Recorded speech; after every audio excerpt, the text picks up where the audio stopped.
Quisiera invitarlos a que abran sus Biblias conmigo en Mateo, capítulo 15, versículos 29 al 39. Mateo, capítulo 15, 29 al 39. Y así de esta manera le damos la bienvenida a quienes nos escuchan por medio de las redes sociales. Esperamos ser de bendición para tu vida en los próximos minutos. Vamos a leer juntos. Si tiene su cuaderno, su virome, anote, porque le voy a dar un montón de cosas para anotar esta mañana, para no perder la costumbre. Dice, salió Jesús de allí, ellos estaban en Canaán, salió Jesús de Canaán entonces, y llegó a orillas del mar de Galilea. Luego subió a la montaña y se sentó. Se le acercaron grandes multitudes que llevaban cojos, ciegos, lisiados, mudos y muchos enfermos más, y los pusieron a sus pies, y él los sanó. La gente se asombraba al ver a los mudos hablar, a los lisiados recobrar la salud, a los cojos andar y a los ciegos ver, y alababan al Dios de Israel. Jesús llamó a sus discípulos y les dijo: siento compasión de esta gente, porque ya llevan 3 días conmigo y no tienen nada que comer.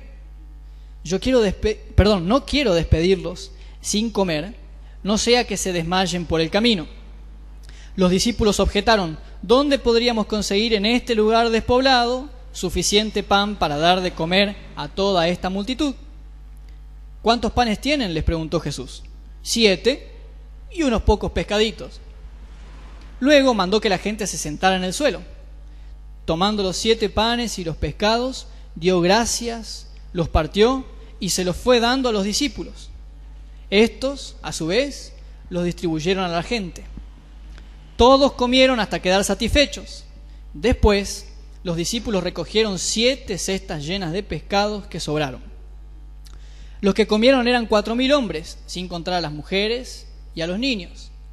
Después de despedir a la gente, subió Jesús a la barca y se fue a la región de Magadán o de Magdala, de acuerdo con la versión que usted tenga de su Biblia.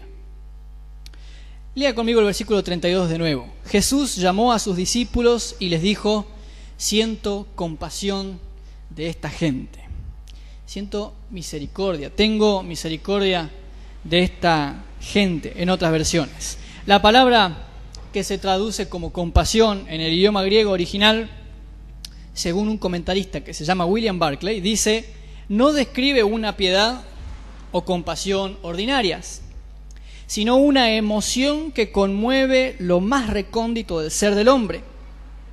Esta es la palabra griega para expresar con mayor fuerza la idea de compasión. Otro comentarista, Strong, dice o traduce esta palabra como sentir que las entrañas anhelan. Finalmente, Vine dice esta palabra, splagna, ser movido en las entrañas de uno, ser movido a compasión, anhelar con compasión. Y agrega, se registra frecuentemente de Cristo hacia la multitud y hacia los sufrientes individuales.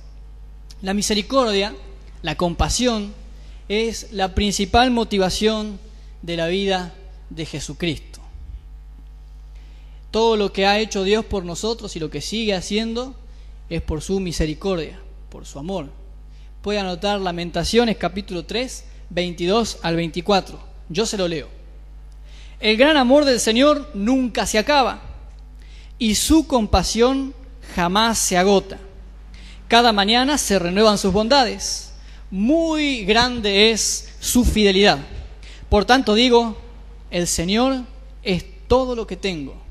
En Él esperaré. Su gran amor es inagotable. Su compasión jamás se acaba. La encarnación, es decir, que Dios se haya hecho hombre en la persona de Jesucristo, fue motivada por la misericordia de Dios hacia nosotros. Ya el domingo pasado, escuchamos lo que significaba y lo que requería que Dios se hiciera hombre y las razones por las cuales lo hizo. Pero la motivación fue que tuvo misericordia por nosotros. ¿Qué obligación tenía Dios de nacer en un pesebre dejando toda su gloria en los cielos? ¿Era más o menos Dios por hacerlo o dejar de hacerlo? Él no cambia. Su esencia no cambiaba. ¿Por qué lo hizo? ¿Qué lo motivó si no tenía ningún tipo de compromiso con nadie de venir a este mundo? Su misericordia, su compasión y su bondad para conmigo, para con vos. Escuchábamos el domingo pasado que los milagros que hizo Jesús son la expresión de la bondad de Dios. Y yo les hacía la pregunta: ¿qué milagro de Jesús no tiene nada que ver con la necesidad del hombre? Ninguno. Todos los milagros que Jesús hizo están directamente orientados a satisfacer la necesidad del ser humano, porque a Él le interesa eso. Le interesa que sepas que tus necesidades son saciadas en Él, porque a Él le importa y le preocupaba ver a un hombre que no podía hablar, a aquel que por tener lepra era despreciado por los demás, a la mujer que a causa de su flujo de sangre la habían hecho a un lado. Le preocupaba, lo motivaba la misericordia, la compasión que tenía. Era movido en sus entrañas a satisfacer esas necesidades, igual que la tuya, igual que la mía, igual que la que quienes pasaron acá y contaron sus testimonios. No pagaron nada para que Jesús los sane. Jesús los sanó porque quiso, porque los ama. La muerte de Jesús, su sacrificio vicario y expiatorio, no se olvide de esas dos palabras. Vicario significa en lugar de, y expiatorio significa borrar hasta cero. Nosotros decimos borrón y cuenta nueva. Así que Jesús no hizo las cosas por la mitad, las hizo completas. Su sacrificio fue en mi lugar y para perdonarme todos mis pecados. No queda nada. Bueno, hay una sola cosa que pueda quedar sin perdonar: las que yo no le haya confesado y aquellas por las cuales no me arrepienta. Las demás, todas son perdonadas por el Señor. ¿Y qué lo movió a entregarse y a morir en la cruz? A sufrir los padecimientos de la pasión, y como escuchábamos, ¿qué lo motivó a morir separado de Dios, el Padre, cuando Él no había hecho nada para merecerlo? Su misericordia, su compasión hacia tu vida, hacia la mía, los que van a venir después de nosotros, todos aquellos que se acerquen a Cristo con un corazón sincero, reconociendo que lo necesitan. Cuando es entregado Jesús delante de Poncio Pilato, él mismo, el gobernador de Roma, dice: yo no encuentro nada por qué culparlo. No infringió las leyes del imperio. Así que ya antes habían tratado de procesarlo por las leyes judías, pero tampoco tenían nada por qué culparlo. No había infringido la ley de Moisés tampoco. Así que, ¿por qué muere si no había hecho nada malo? Nadie lo encuentra culpable. Por ahí usted, habido lector del Evangelio, dice: bueno, es que contrataron falsos testigos. Es un buen ejercicio leer durante esta época los últimos días de la vida de Jesús, como compartía Tei. Le motiva a que lo haga en su casa. Contrataron falsos testigos y dijeron que lo habían escuchado decir cosas y hacer cosas que no las había dicho. Así que podemos decir, en realidad murió por una injusticia en el sistema penal de los judíos. Pero en realidad es que murió porque Él quiso morir, porque pensaba en vos y en mí cuando se entregaba en la cruz. Podés anotar 1 de Pedro 3:18, y yo te lo leo de la Nueva Versión Internacional. Porque Cristo murió por los pecados una vez por todas, el justo por los injustos, a fin de llevarlos a ustedes y a mí. Él sufrió la muerte en su cuerpo, pero el Espíritu hizo que volviera a la vida, a fin de llevarnos a ustedes y a mí a Dios, de acercarnos al Padre Celestial. En Hebreos dice que podemos acercarnos confiadamente delante del trono de Dios para encontrar gracia y el socorro a tiempo oportuno. Porque no es necesario que paguemos ningún precio. El precio ya fue pagado por Jesús. Esa es una buena noticia. Esa es la buena noticia del Evangelio. Podés anotar Efesios 2, 1 al 5. Lo leo de la versión de la Biblia en lenguaje sencillo. Antes, ustedes estaban muertos para Dios, pues hacían el mal y vivían en pecado. Seguían el mal ejemplo de la gente de este mundo. Obedecían al poderoso espíritu en los aires que gobierna sobre los malos espíritus y domina a las personas que desobedecen a Dios. Antes nosotros nos comportábamos así y vivíamos obedeciendo a los malos deseos de nuestro cuerpo y de nuestra carne. Con justa razón merecíamos ser castigados por Dios como todos los demás. Pero Dios es muy compasivo y su amor por nosotros es inmenso. Por eso, aunque estábamos muertos por culpa de nuestros pecados, Él, Jesús, nos dio vida cuando resucitó a Cristo. Nos hemos salvado gracias al amor de Dios, aunque no lo merecíamos. Pero Dios es muy compasivo y su amor por nosotros es inmenso. ¿Sabe qué quiere decir la palabra inmenso? Que no se puede medir, aunque intentes. Así que, ¿Dios te ama más que tus padres? Sí, te ama mucho más que ellos. Te ama más que tus hermanos, que tus hijos, que cualquier persona y que todas las personas juntas en esta tierra. Porque verdaderamente ninguno de nosotros está dispuesto a dar su vida por otra persona. ¿No? Pero Jesús lo hizo por todos nosotros. Así que la máxima expresión del amor de Dios es que Él haya decidido morir por quienes no lo merecíamos. Y más todavía.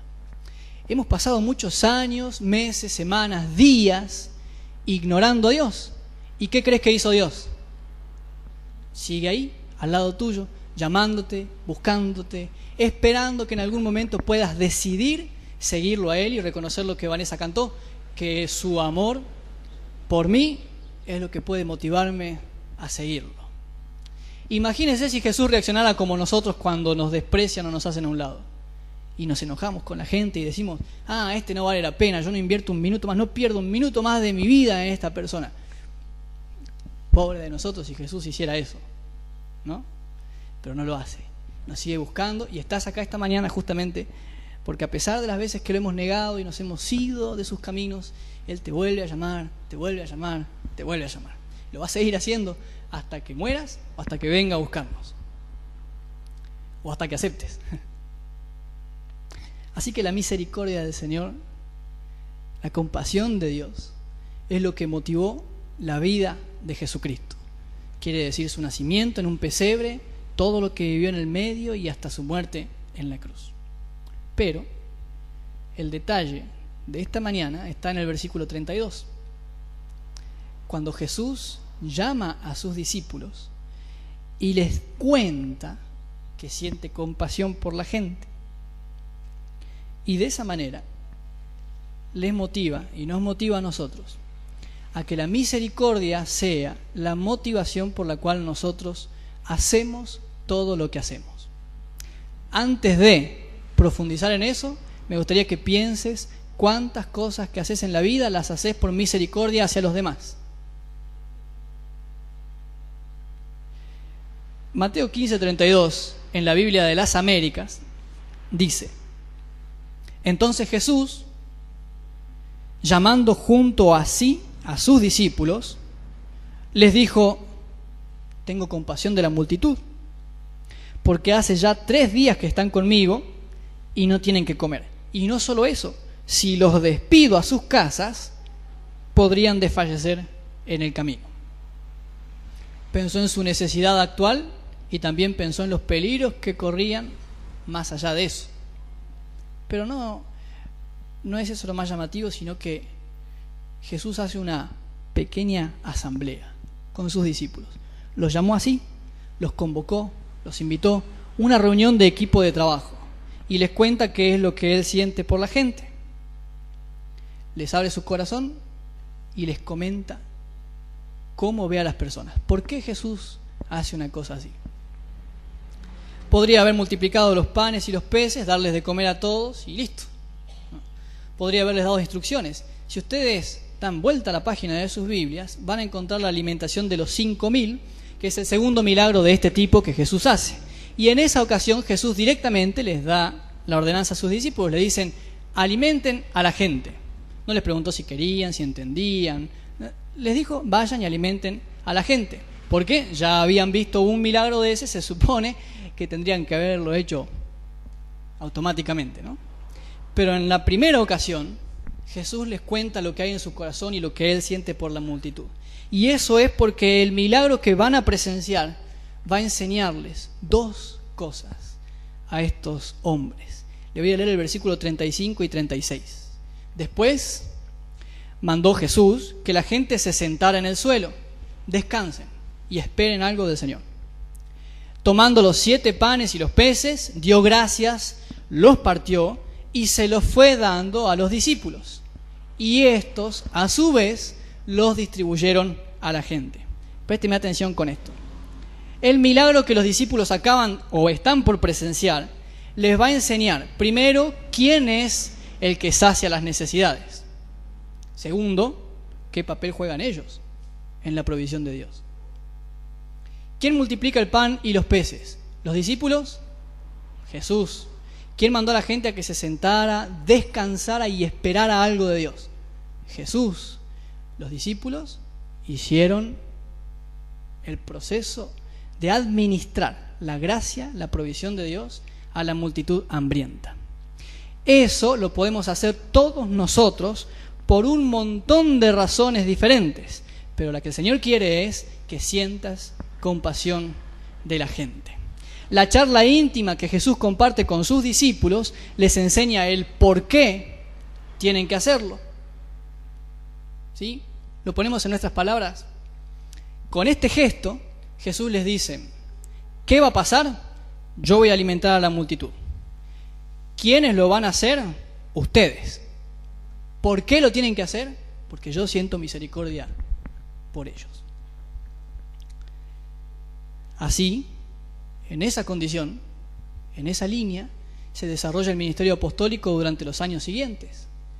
Nosotros vemos a los apóstoles, 12, y a aquellos a quienes ellos enseñaban, haciendo cosas, haciendo el bien, ganándose el favor de la ciudad, porque los motivaba la misericordia, porque los motivaba el amor de Dios que había sido derramado en sus corazones, y además lo que ellos habían visto de Jesús, tener compasión por las multitudes necesitadas. La vez pasada charlaba con unos jóvenes muy llenos de la presencia del Señor, 5, con conocimiento de la palabra y muchísimas capacidades y potencial. Están muy entusiasmados para servir al Señor, así que me tomé el atrevimiento de decirles, uno puede orar por los enfermos porque quiere sanar enfermos o porque me preocupa su necesidad. Son dos cosas distintas. Yo puedo orar por las necesidades de mis vecinos porque quiero ver que Dios obre, porque quiero que mis vecinos se acerquen y me agradezcan, o porque quiero calmar mi conciencia haciendo buenas obras, o puedo orar por las necesidades de mis vecinos porque me preocupa que están a punto de partir de la presencia del Señor, a la presencia del Señor, y no han conocido a Cristo. Y podría ser mañana que se vayan de esta tierra, porque nadie tiene el futuro comprado, y todavía no conocieron a Jesús. Y eso me preocupa, me motiva. Busco la oportunidad precisa para hablarles de Jesús. No sea cosa que el tiempo oportuno pase y no encontraran a Cristo. Una ilustración de esto encontramos en Hechos capítulo 3 y capítulo 4. Ustedes léanlos a los 2 capítulos en sus casas, que son muy interesantes. Es la historia de cuando Pedro y Juan oran por un paralítico que estaba en la puerta del templo. Yo sé que todos se acuerdan, pero hago un repaso rápido. Entran al templo de Jerusalén a orar y en la puerta estaba este paralítico que mendigaba y les pide una limosna. Y Pedro le dice, no tengo plata ni oro, pero lo que tengo te doy, en el nombre de Jesús de Nazaret, levántate y camina. Y el paralítico obedece y se levanta y camina. Así que es sano. En Hechos capítulo 3, versículos 11 y 12, dice, mientras el hombre seguía aferrado a Pedro y a Juan, toda la gente, que no salía de su asombro, corrió hacia ellos al lugar conocido como Pórtico de Salomón. Al ver esto, Pedro les dijo: pueblo de Israel, vecinos, amigos, muchachos, ¿por qué les sorprende lo que ha pasado? ¿Por qué nos miran como si, por nuestro propio poder o virtud, hubiéramos hecho caminar a este hombre? Sigue el discurso y en el capítulo 4, versículos 10 al 12, Pedro dice: pues sepan ustedes y todo el pueblo de Israel que este hombre fue sanado por el poder de Jesucristo de Nazaret. Ustedes mataron a Jesús en la cruz, pero Dios lo levantó de la muerte. Este hombre estaba paralítico y ahora está completamente sano gracias a Jesús. Este Jesús es la piedra que ustedes, los constructores, pensaron que no era importante, pero que se convirtió en la piedra principal. Solo en Jesús hay salvación y no hay otro nombre en este mundo por el cual los seres humanos podamos ser salvos. La gracia, el poder y la gloria son del Señor Jesús. La gracia, el poder y la gloria le corresponden a Él. La iglesia, o sea, ustedes y yo, no la institución, sino las personas que componen la iglesia. Podrías mirar a la persona que tenés al lado, por favor. Bueno, ella o él es la iglesia. Si aceptó a Cristo en su corazón, es la iglesia. Nosotros, la iglesia, somos los encargados de administrar el plan de Dios. La gloria es de Jesús, pero los encargados de transmitir la provisión y la gracia del Señor somos nosotros. Evidentemente, Dios no envió a los ángeles a predicar el mensaje del Evangelio, ¿no? ¿A quién los eligió para semejante privilegio? A mí me eligió. Y me dijo, por su palabra: yo te doy mi espíritu. Y te doy todo lo que necesitas con mi espíritu para que lleves adelante la tarea a la cual yo te encomiendo.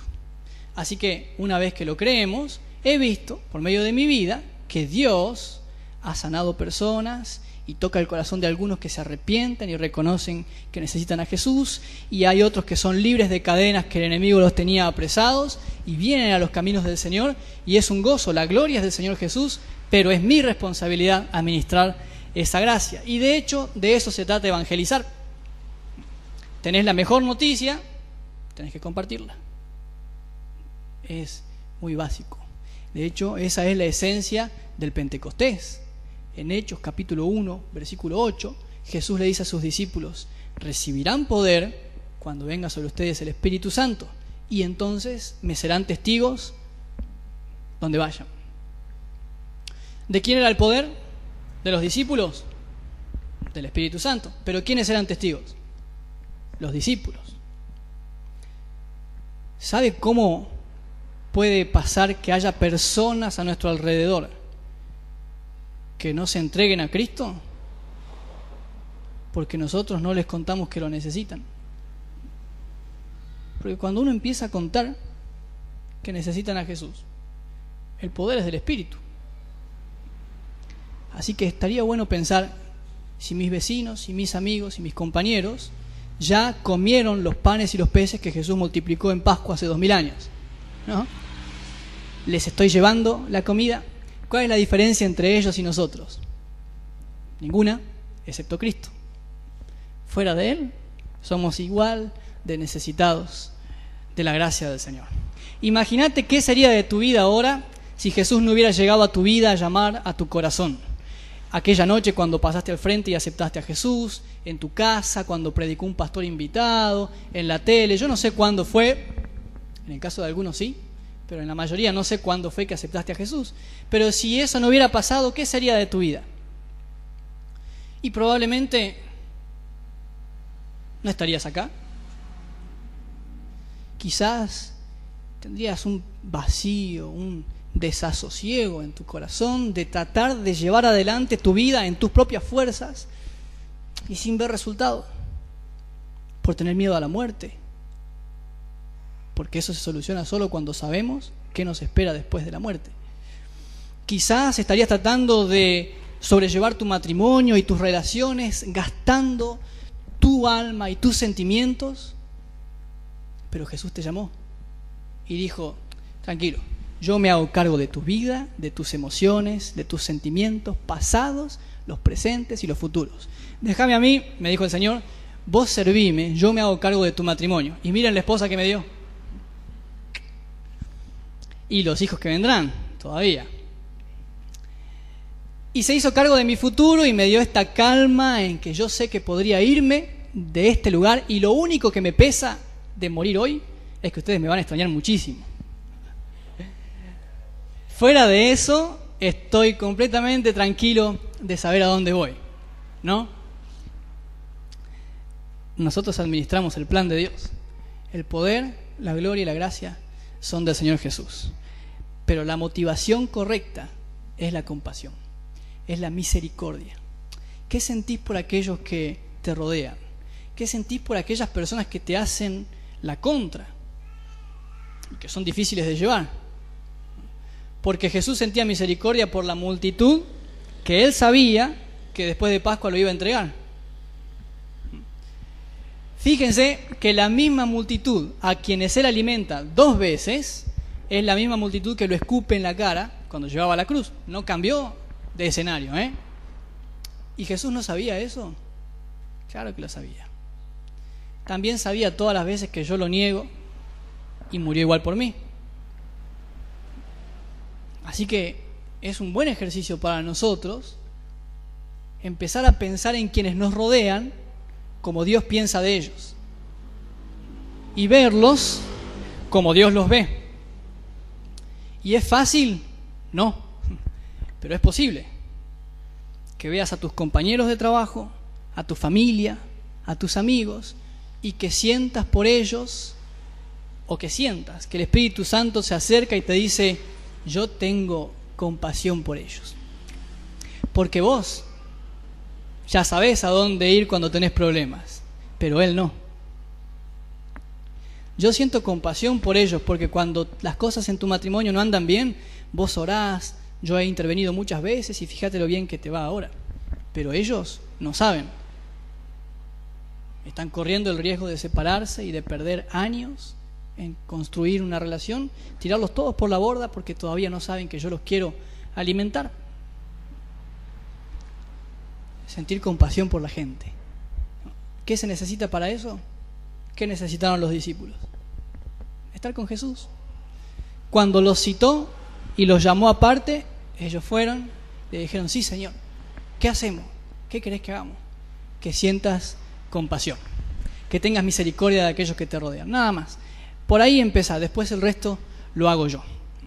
Si necesitan ser sanos de una enfermedad, yo lo hago. Si necesitan ser salvos, yo lo hago. Si necesitan un mejor trabajo, yo lo hago. Basta que tengas misericordia de ellos. Así que, ¿qué les parece si escuchamos al Señor decirnos esto? ¿Les parece bien?